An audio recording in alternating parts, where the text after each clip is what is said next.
नमस्कार मित्रांनो, गुरुवारी आर्वी येथील पोलीस प्रशासन विभाग व महावितरण कार्यालयाच्या इमारतीचे भूमिपूजन पालकमंत्री पंकज भोयर यांच्या हस्ते झाले।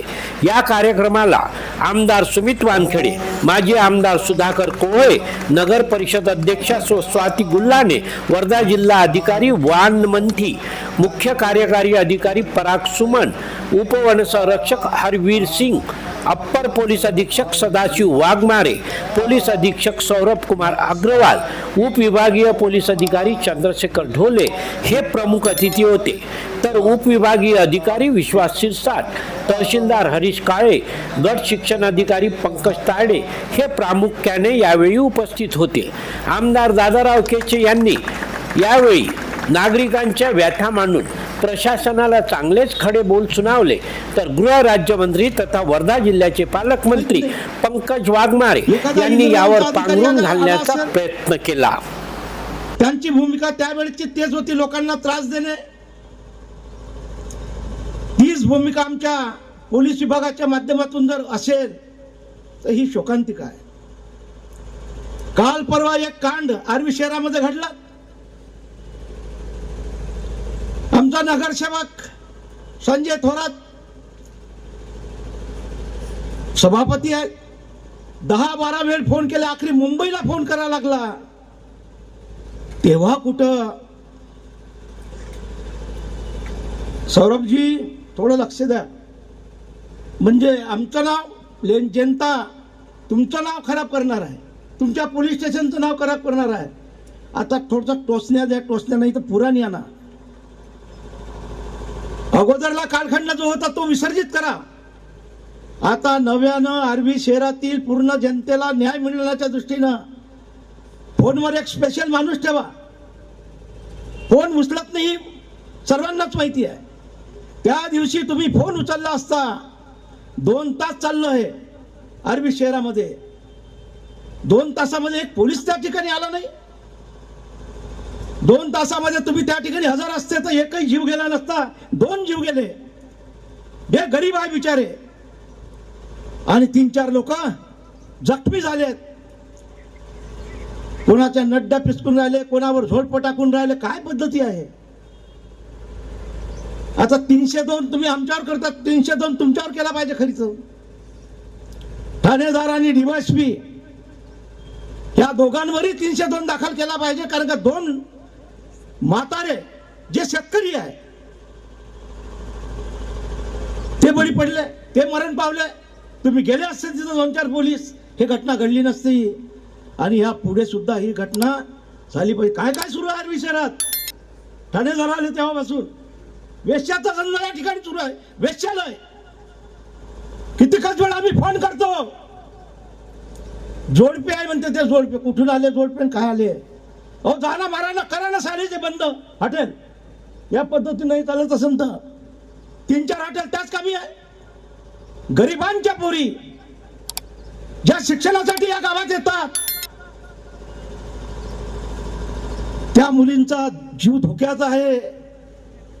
अनेक प्रसंग झाले आहे, आम्ही फोन करतो आहे, कोणी तिथं जात नाही। काय मलिदा घ्यायचं काय आहे काय? मग आहे पैसे घेऊन बेबीत तुम्ही धंदे चालू केलेत, नवीन दारूचे अड्डे। या पुलगाव रस्त्यावर जा, बार सुरू केले, बार मस्त, टेबल खुर्च्या, मटण चालू, दारू पिणं चालू, काय चालू आहे? कधी सुधारणा करणार? आमची तळमळ आहे, कारण का लोक आम्हाला बोलतात, भाऊ त्या ठिकाणी त्या हॉटेलमध्ये वेश्यालय चालू आहे, जवान पोरी जातात, जवान पोरं त्याच ठिकाणी राहतात। ही शोकांतिका आहे, धिक्कार आहे आमचा।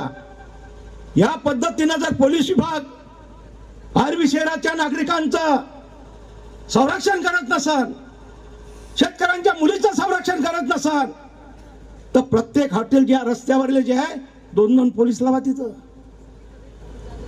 तरच या ठिकाणी हा बंदोबस्त होऊ शकते। नाही तर लेच्या पेच्या सारखे जर हे धंदे सुरू राहिले आणि आम्ही लोकप्रतिनिधी म्हणून जर संरक्षण देत असाल तर आमचा धिक्कार।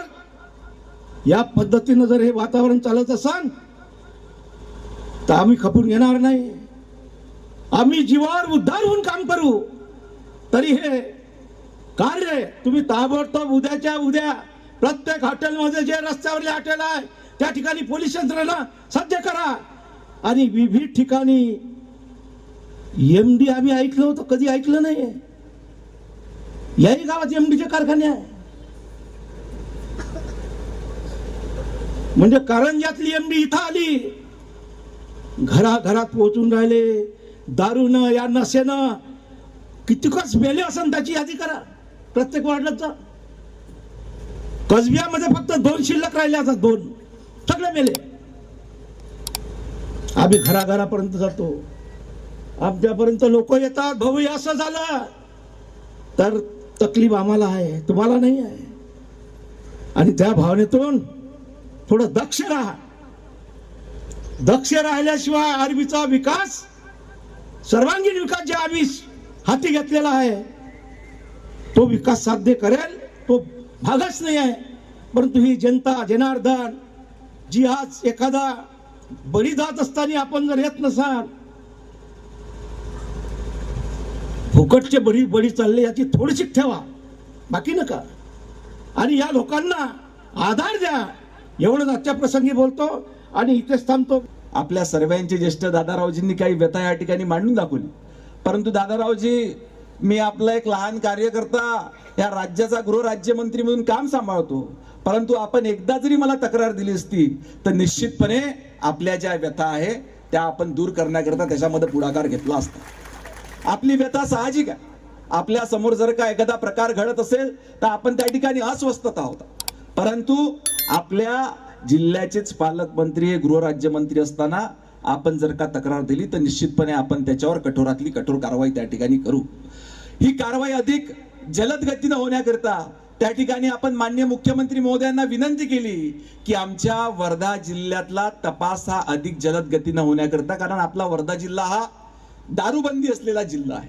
अनेक वेळेस अनेक केसेस ह्या किंवा अनेक तक्रारी ह्या दारूबद्दलच्या आपल्या वेगवेगळ्या जिल्ह्यातल्या पोलीस स्थानकांमध्ये येत असतात.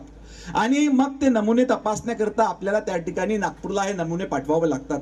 सुमितजी, आपण माननीय मुख्यमंत्री महोदयांना मागणी केली की आमच्या वर्धा जिल्ह्याकरता स्वतंत्र अशी फॉरेन्सिक लॅबोरेटरी आपण मंजूर करावी, न्यायसहाय्यक वैज्ञानिक प्रयोगशाळा. माननीय मुख्यमंत्री महोदयांनी त्याला तत्वतः मान्यता दिलेली आहे आणि लवकरच येणाऱ्या कॅबिनेटमध्ये कदाचित त्याला अंतिम मान्यता मिळेल आणि आपल्या वर्धा जिल्ह्याकरता स्वतंत्र अशी न्यायसहाय्यक वैज्ञानिक प्रयोगशाळा लवकरच या ठिकाणी उपलब्ध होईल. तर एवढंच SP साहेबांना सांगतो की ही जी नवीन, माझी अपेक्षा एवढीच आहे की ही जी नवीन बिल्डिंग बनेल तिथे कधी मला यायची गरज पडू नये एवढी आपण काळजी घ्यावी. कारण आणि माझी एकच अपेक्षा आहे की कुठल्या लोकप्रतिनिधीला सुद्धा पोलीस स्टेशनमध्ये फोन करायची गरज पडू नये. तिथल्या तिथे न्याय देण्याचं काम पोलिसांनी करावं. तेव्हाच कुठे मला असं वाटतं की ही नवीन इमारत सार्थ ठरेल. लोक आमच्याकडे तक्रार घेऊन येतात की पोलीस आमची तक्रार घेत नाहीत, आमच्याकडे दारू आहे, दारू चालू आहे, अवैध धंदे चालू आहेत. त्यावेळी नाईलाजानं लोकप्रतिनिधी म्हणून आम्हाला या ठिकाणी फोन करावा लागतो, या ठिकाणी लोकांना न्याय द्यायसाठी यावं लागतं.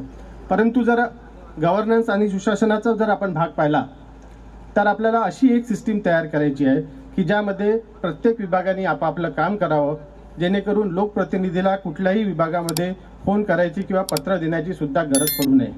लोकांना जर न्याय मिळाला तर लोकप्रतिनिधीकडे येण्याची सुद्धा लोकांना काही गरज वाटणार नाही. त्या विभागातच न्याय मिळाला तर मला असं वाटते की खऱ्या अर्थानं गुड गव्हर्नन्स आपण डेव्हलप करू. कार्यक्रमाची प्रस्तावना वर्धा जिल्हा पोलीस अधीक्षक सौरभ कुमार अग्रवाल यांनी मांडली. आभार उपविभागीय पोलीस अधीक्षक चंद्रकांत ढोले यांनी केले, तर संचालन अंमलदार स्मिता महाजन यांनी केले. या कार्यक्रमाच्या यशस्वीतेकरता ठाणेदार सतीश देहनकर, पोलीस निरीक्षक संतोष चव्हाण व पोलीस कर्मचाऱ्यांनी परिश्रम घेतले. मित्रांनो, आपल्या परिसरातील घटना, कार्यक्रम, शासकीय कामात दिरंगाई, अन्याय, अत्याचार आदींची माहिती आमच्यापर्यंत पोहोचवा. आम्ही योग्य न्याय मिळवून देण्याचा प्रयत्न करू. कुणाचीही गय केल्या जाणार नाही.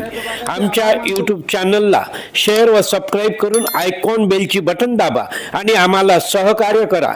जय हिंद, जय महाराष्ट्र, धन्यवाद.